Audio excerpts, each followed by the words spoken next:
Hello guys, ভিডিওটা ধাক্কা দিয়ে উপরে চলে যাবেন না, ভিডিওটা পুরোটা দেখবেন। একটা দেখার মতন একটা দৃশ্য দেখেন।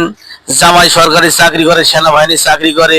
জামাইরে কিভাবে একটা বিদেশের কাহিনী, কিভাবে জামাইরে বোকা বানাইছে দেখেন। দেখেন একটা বেলুন এর পোশাকের নিচে রেখে কিভাবে জামাইরে বোকা বানাইছে দেখেন। এবার পাশের ফ্ল্যাটের এক ভাবি আইসা এই বিষয়টা দেখা জামাইরে ধরাই দেওয়ার কারণে দেখেন কিভাবে ধরাই দেয়, বেলুনটা কিভাবে বাইর করে দেখেন, জামাই পোশাকের ভিতরে ঢোকায় রাখলো। এবার ঢোকায় রেখে বাইরের থেকে দরজা ঢুকা দিচ্ছে, কিভাবে ধরাই দেয় দেখেন। জামাইরে কিভাবে বোকা বানাইছে দেখেন।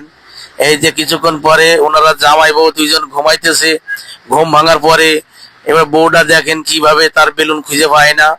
এরপরে খুঁজতে খুঁজতে দেখে জামার পোশাকের ভিতরে বেলুন ঢুকছে, কিভাবে ঢুকছে। বউটা চিন্তার বিষয় পড়ে গেছে, চিন্তায় যে কিভাবে এটা সম্ভব।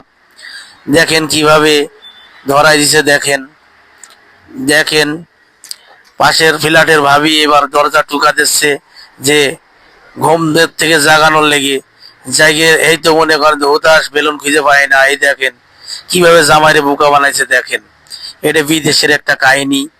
আপনারা পুরো ভিডিওটা না দেখলে বুঝতে পারবেন না, পুরো ভিডিওটা দেখলে জ্ঞান বাড়বে এবং বুঝতে পারবেন। এরকম অহরহ হয়ে যায় আমাদের বাইরের কাহিনী দেখতে দেখি, এরকম হয় আমাদের দেশেও, এরকম হতে পারে বা হয়ে যায়, আমরা দেখি। এটা আসলে খুব খারাপ জিনিস। যেমন জামাই সরকারি চাকরি করে, বিদেশে থাকে, বউ বাড়িতে রেখে এরকম প্রতারণা শিকার হয় অনেক সময় অনেক জামাই।